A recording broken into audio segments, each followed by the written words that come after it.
All right, I'm coming out. Any man I see out there, I'm gonna kill him. Any some bitch takes a shot at me, not only gonna kill him, I'm gonna kill his wife, all his friends, burn his damn house down. 100 for 100.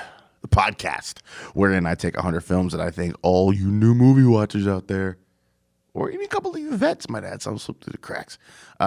You should check out at least once in your movie watching career. I ranked them from 100 to 1, so you would have more than enough reason to yell at me online about it.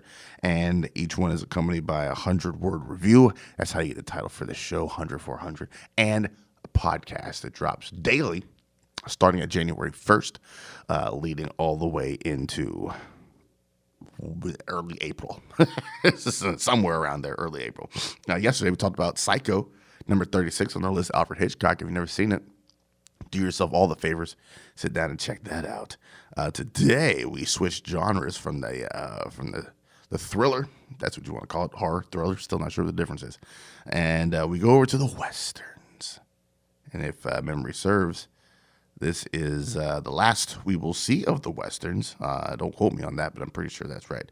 Number 35, Unforgiven. 1992, directed by Clint Eastwood. And let's talk about this 100-word review, shall we? A revisionist Western that manages to simultaneously deconstruct the genre and show it love.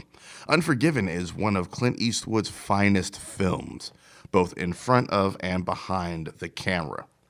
Using the theme of expectation versus reality, Unforgiven shows the American cowboy in three lenses.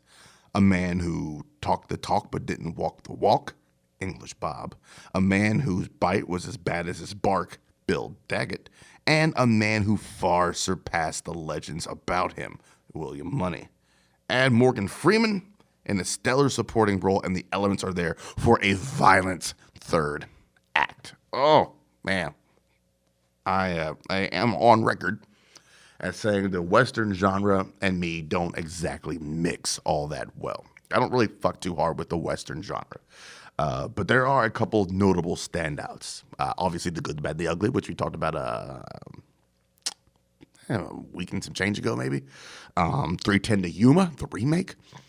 Tombstone, of course, which another great movie. And this, Unforgiven. Oh, man. Between The Good, Bad, the Ugly, and Unforgiven. The only reason I put Unforgiven over The Good, the Bad, and the Ugly is because this is one is a example of a great Western. The other one is putting a lens, a very well done lens, to the entire genre of Westerns. Right? That's what Unforgiven is. It's breaking down the genres. You got Clint Eastwood coming back, playing that hard, grizzled character one more time. But it doesn't start out that way. In most movies, you get that hard, grizzled guy who, through circumstances in the film, he kind of softens up and maybe learns a lesson towards the end. That's not what we have here. In fact, we have the exact opposite. We have a dude that we previously knew through backstory, hearsay, and rumors, was just this mean old rattlesnake. But when we see him for the first time, he's just a dude tending to his hogs, man. And you're like, oh, who's this futtering old fuddy-duddy? He's just a regular dude, just a dad with two kids. Mom's already died, unfortunately. And then as the movie progresses, we get this dude that just becomes more ornery and more angry, and you realize that he's reverting back to that old self more and more. And by the end of the film, Jesus Christ, I'll kill you. I'll kill your family. I'll kill your friends. You're like, all right, calm down, man. Not enough bullets for all that. Not enough shells. Basically, if you know this story, man, couple of dudes slice up some prostitutes' faces. The prostitutes ain't having it. They want a little bit of vengeance more than just, whatever pithy comeuppance. Little Bill Daggett, which is an incredible Gene Hackman role, whatever, they recompense he gives them, which is nowhere close to commiserate to what those cowboys should get. And they're like, we're going to take justice into our own hands. And that's how we bring in Clint Eastwood and Morgan Freeman and the kid, whose name I can't remember, as they try to figure this all out. And they get up in there for some good old-fashioned vengeance. English Bob, we can't not talk about it. Richard Harris as English Bob, dude who talked the talk, didn't walk the walk. The English Bob is the dude you see that you think, that's the cowboy on the scene. And he's all a front. He's all a front. And yet people are a little bit more subtle about their deviousness, and that's how you get Gene Hackman and Little Bill Daggett, deliciously evil, just wanting to hold on to his little corner of fame and power. And then you have cats like Will Money, who have walked all of the walks, but don't really talk the talk. They let their actions talk for them, because William Money is a man of few words in this movie, really. And then you get the confrontation, the inevitable confrontation between Little Bill and William Money.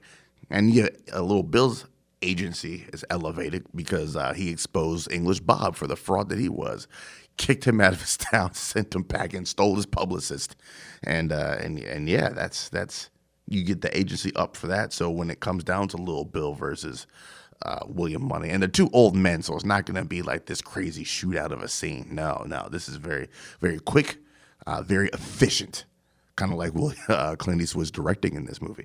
If you've not seen Unforgiven, man, if you have your reservations about the Western genre, this happens to be set in the West, but I really think this story can be told over any period of time, really. So make sure you check out number 35 on the list, Unforgiven.